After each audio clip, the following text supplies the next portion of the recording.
साहब, मैं ज्योतिष आप खाते हैं, ज्योतिष पढ़ते हैं, ज्योतिष करते हैं, मैं उसके बावजूद ऐसे शक कहते नहीं, मैं रिसर्च में लगा हुआ हूँ और आखिरी पे अटका हुआ हूँ, शायद 2 साल में कंप्लीट हो जाए। मैं किस चीज पे रिसर्च कर रहे हैं? कहते कम से कम शादी की डेट और बच्चा होने की डेट तो मैं दे दूं। तो मैं कहा आप 2 मिनट रुकिए। मैंने अपने बच्चे को बुलाया, उन्हीं के फोन के अंदर मैंने ऐप डाउनलोड करवाई। मैं अपनी शादी की डेट बताइए, उन्होंने 76 78 के करीब की बताई। मैं जरा शादी वाले चैप्टर में जाके अपनी डेट देखना, उनको अपनी शादी की डेट मिली। इन्होंने, मैंने कहा मैं आपके बच्चे की डेट ऑफ बर्थ क्या है, तो उन्होंने वो भी बताई। मैं जरा बच्चे वाले चैप्टर में जाके देखो, उनको वो भी मिल गई। फिर उन्होंने अपने जीवन काल के अंदर 4 मकान बनाए। मैं जरा ये चारों मकानों की डेट चेक करके देखना,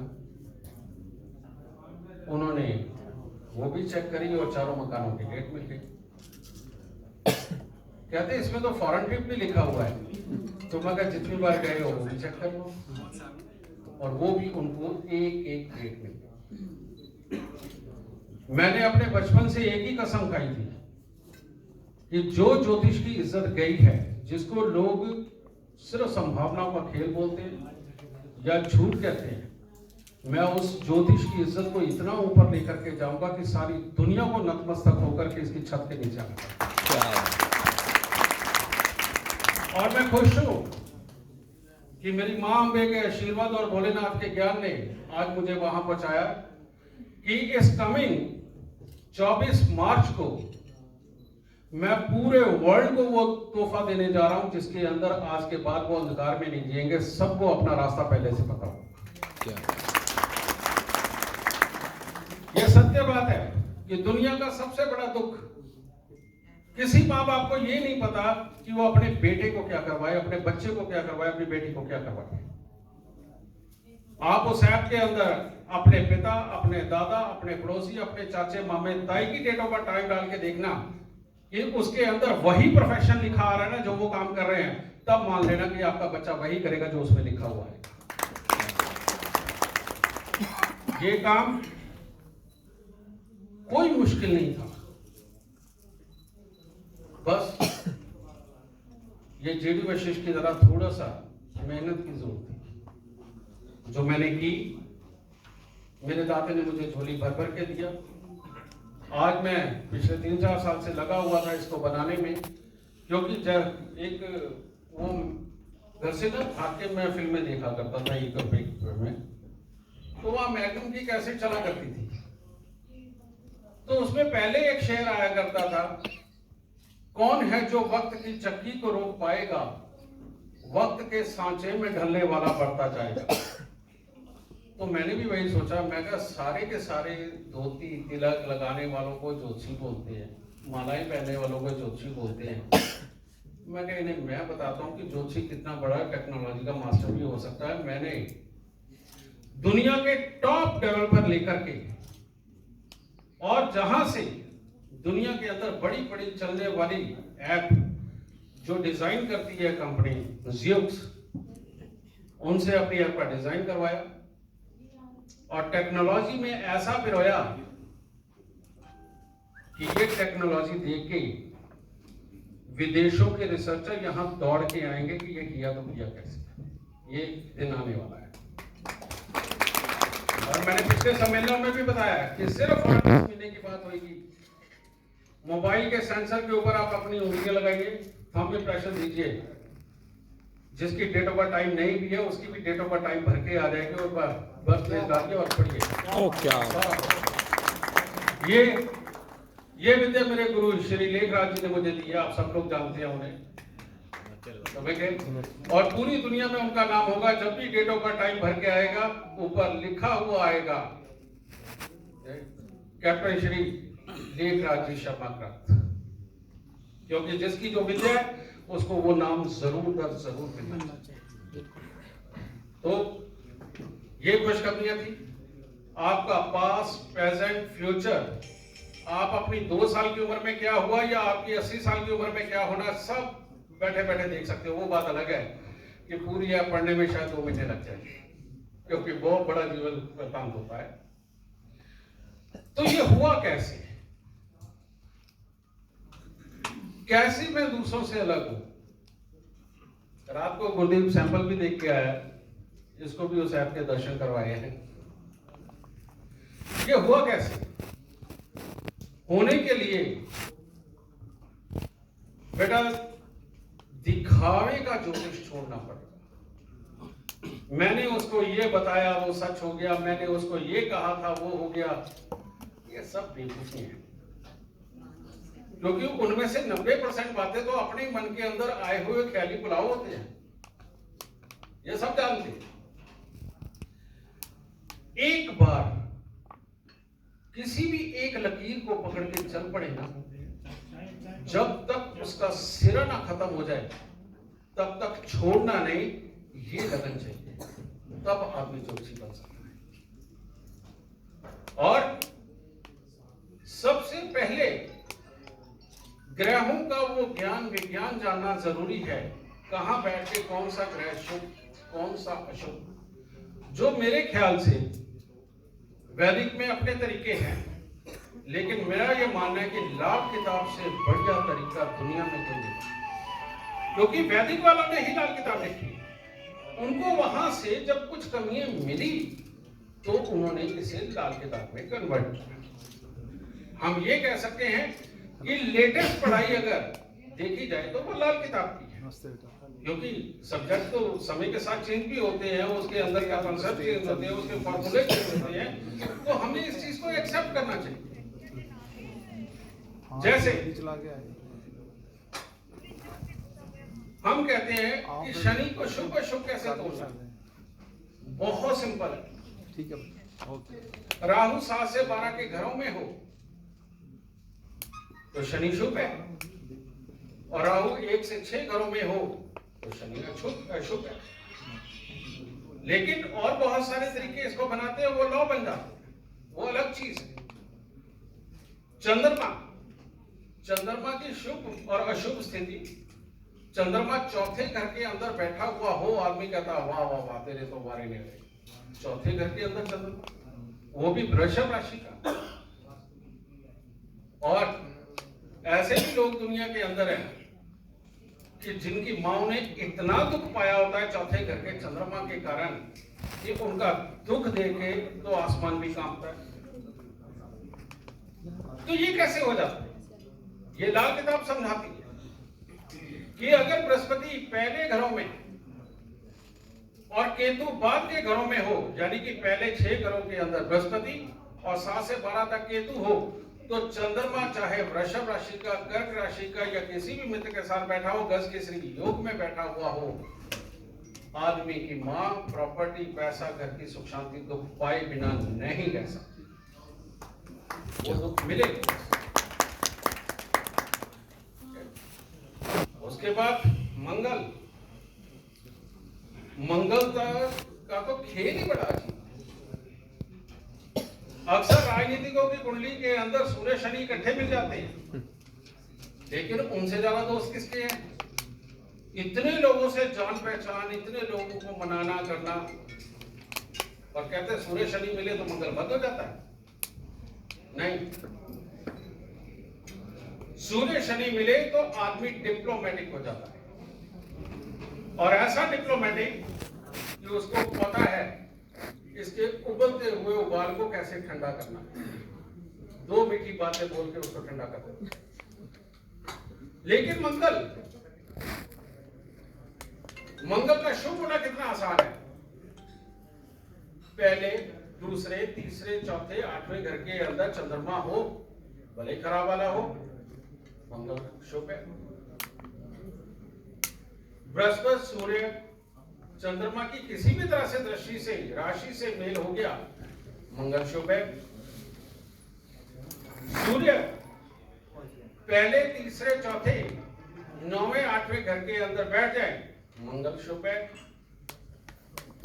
और अशुभ के तो बेअंत मेल है, वो आपको पढ़ने पड़ेंगे। जब ये कंडीशनें ना मिले तो समझ लो कि मंगल के अशुभ होने के चांसेस ज्यादा हैं, भाई बाकी की कंडीशनें बढ़। बुध को लाल किताब क्या बोलती है? बेहया लौंडिया, जिसका कोई दीन ईमान नहीं, पता नहीं कौन से घर में बैठ के क्या बन जाएगी। अरे 9वें घर के अंदर, 12वें घर के अंदर आप लोग बुध को बहुत ही बुरा मानते हो। लाल किताब वाले तो जानते हैं, अब तो वैदिक वाले भी मानते हैं, लेकिन 9वें और 12वें घर से शुभ बुध ऐसा देता है कि इंसान को मालोमाल कर देता है। ये कैसे होता है? 9वें का 12वें का बुध देख के ज्योतिषी सिर्फ एक हो ये तो बहुत बुरा हो गया ना। आपको पूरे असूल पता होने चाहिए कि ये कैसे हो। 9वें घर के अंदर बुध हो, पहले, तीसरे, छठे, 7वें, 9वें या 11वें घर के अंदर अगर चंद्र, केतु या बृहस्पति हो तो बुध मालो माल करने वाला कभी खराब। पहले, तीसरे, छठे, 7वें, 9वें और 11वें घर के अंदर अगर चंद्र, केतु या बृहस्पति होए तो ये बुध बहुत ही शुभ फल देने वाला होता है। 9वें घर का 12वें घर के अंदर बैठा हुआ बुध अगर कहीं शनि या बृहस्पति दोनों की दृष्टि उसके ऊपर पड़ जाए, या एक की राशि हो दूसरे की दृष्टि पड़ जाए, या ये तीनों ही 12वें घर में हो, तो उस बच्चे से बड़ा बिजनेसमैन उसकी पिछली 25 पीढ़ियों में पैदा नहीं हुआ होगा। इतना शुभ होता है बेटा। ये है ज्योतिष, एक चुटकी के अंदर आप जवाब देते हैं। सब कहते हैं इतने महंगे जीडी वशिष्ठ जी 5 मिनट से ज्यादा अपने सामने बैठने नहीं देते। हाँ भाई, मैं दिन के अंदर 100 आदमी देखता हूँ, 5 मिनट से ज्यादा समय दे ही नहीं सकता और इतना पैसा भी लेता हूँ। लेकिन मैं उनसे यही पूछता हूँ कि 5 मिनट के बाद तुम्हारे मन के अंदर सवाल कौन सा रह गया? बाहर 1 घंटा सोच के अंदर आ जाना नहीं रहता। ऐसे ज्योतिषी बनना बहुत जरूरी है। और ये ज्योतिषी आप कब बन सकते हैं? जब आपको हर ग्रह के शुभ और अशुभ हो जाने का विज्ञान पता चल सके। इसके बिना ज्योतिष करना वो नीम हकीम खतरा है जान वाली बात, समझ गए? और ये कोई मुश्किल नहीं है। लाल किताब के अरमान और फरमान अपने अंदर बसा लो। कितनी देर लग जाएगी? साल लग जाएगा, 2 साल लग जाएंगे, और इससे ज्यादा कितने लगाओगे? ज्यादा ही स्लो सोच है तो भाई 5 साल लग जाएंगे, और क्या होगा? आदमी को ज्योतिषी बनने से कोई नहीं कर सकता। बाकी किस्मत है, कुंडली में देख लेना कि ज्योतिषी बनने की लोग है कि नहीं। ठीक है, तो अब ये यहां तक बताया। बृहस्पति का भी सुन लीजिए। दुनिया के अंदर जितने भी बड़े बड़े पैसे वाले लोग हैं, जो साम दाम दंड भेद खेल के मोटी मोटी रकमें कमाते हैं, सारे अशुभ बृहस्पति वाले, कोई शुभ बृहस्पति वाला नहीं। क्योंकि शुभ बृहस्पति वाला परमात्मा का नाम लेता है, और अशुभ बृहस्पति वाला कहता है जिसको परमात्मा ने दिया उससे पहले। तो शुभ बृहस्पति आगे तो खुशी मनाने की बात ही है ना, लॉजिक है कि नहीं? ये ठीक। और शुक्र सर 1 मिनट वो बीच वाले को लेंगे कि पैसे सबको ले लो, सबको ले लो। बस शर्त ये है कि बृहस्पति अकेला पड़ा सोया हुआ ना हो, उसमें 1-2 ग्रहों की मिक्सिंग हो जाए जो उसको युक्ति दी। आपको पता है आपकी सोच कैसे काम करती है, युक्तियां कैसे आती हैं? जिन लोगों की कुंडली के अंदर सारी शुभ युक्तियां हैं, उनसे बड़ा बदल सही कोई नहीं है। और जिन जिन की जन्म कुंडलियों के अंदर शुभ और अशुभ ग्रह आपस में घुसे पड़े, उस आदमी की अकल उतनी ही तेज, क्योंकि इस सिचुएशन के बीच में उस सिचुएशन के बारे में सोचना और उसके अंदर इसके बारे में सोचना, ये ताकत तो जब सारे ग्रह मिले हुए होंगे तभी आएगी ना, नहीं तो कहां से आएगी ये ताकत? आई नहीं सकती। तो ये मैं पिछले सम्मेलन में बोला भी था कि शुक्र मनाना, अगर जन्म कुंडली के सारे ग्रह शुभ हो जाए तो, और शुक्र मनाना अगर दुश्मन ग्रह आपस में मिलकर के एक ही घर में बैठ जाए, पर वहां बैठ के आदमी को अपने बचपन के अंदर कुछ नहीं समझ आता क्या करे, कुछ नहीं समझ, क्योंकि उसकी एक सोच होती ही नहीं, मल्टीपल सोचें चलती है उसके अंदर, उसे आलस आता है, चीज सुनने में बड़ी दिक्कत होती है उसे। लेकिन एक गुरु मिल जाए जो रास्ता दिखा दे कि ले बेटा इस रास्ते पे बढ़, वो आदमी कभी रुकता नहीं। इसीलिए गुरु की अहमियत परमात्मा से ज्यादा है, रास्ता दिखाने वाला।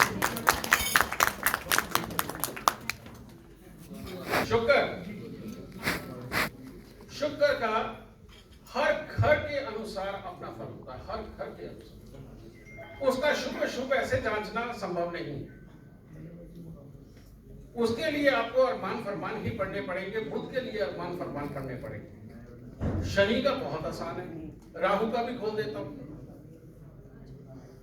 अगर जन्म कुंडली के अंदर बुध पीछे और शुक्र आगे हो तो आप मान जाइए आपका केतु बहुत अच्छा है। इन लोगों से दोस्ती करिए, इन लोगों के साथ बिजनेस करिए, इन लोगों के साथ भरोसा करके आगे बढ़िए, आपको जिंदगी के अंदर छोड़, क्योंकि ये बहुत ही पॉजिटिव थॉट के लोग होते हैं और ऊंचाई में बढ़ना और साथ लेकर के दूसरों को बढ़ना इन लोगों की खासियत होती है। लेकिन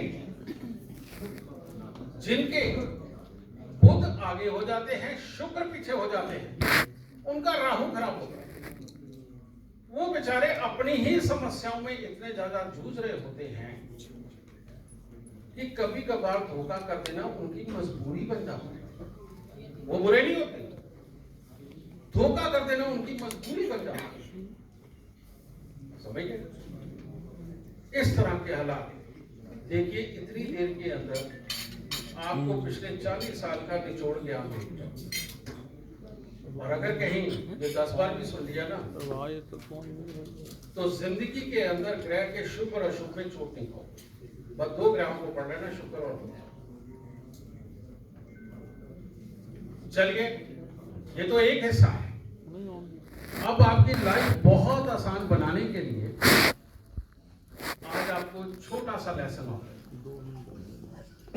छोटा सा। कोई नहीं, शेयर कर लेंगे। यहाँ वास्तुकार कितने बैठे हैं? शाबाश, बहुत बढ़िया, बहुत बढ़िया। शायद आप लोगों के काम आएगा ये सब कुछ। पहला घर पूरब दिशा, पूरब दिशा, पूरब दिशा यानी कि लग्न के अंदर जो ग्रह बैठा हुआ है, अगर वो ग्रह शुभ है तो अपने घर की पूरब दिशा के अंदर उसकी वस्तुओं को जैसे ही स्थापित करोगे, उसके लिखे हुए पहले घर के शुभ फल आपको पूरी उम्र मिलेंगे। और अगर कहीं लगन के अंदर कुछ अशुभ ग्रह बैठ गया, मान लो सूर्य ही अशुभ होकर के लगन के अंदर बैठ गया, जरा पूरब दिशा के अंदर गुड़ गेहूं तांबा रख के तो देखो, तुम्हारी धज्जियां उड़ा देगा, कॉमन सेंस तक छीन लेगा, घर वालों के साथ ही मिलने देगा, अपने खून के ताल्लुकदारों के साथ बुरी हो जाएगी। तो इसीलिए लगन के अंदर भी अगर सूर्य है और अशुभ है तो इमीडिएटली पूरब दिशा की तरफ से कॉपर कलर, कॉपर, गुड़ गेहूं तांबा, तेज पत्ता, बहुत सारी चीजें उसकी पूरब दिशा के अंदर भूल के मत रखना। क्या है, अब यहां सूर्य को मदद देकर ठंडा कौन करेगा? यहां मदद देकर के ठंडा करेंगे चंद्र बृहस्पति, मित्र है उसकी जान निकली पड़ी है, उसको प्राण दो। तो चांदी के बर्तन के अंदर हल्दी की गांठ भर के रखो ना पूरब की साइड।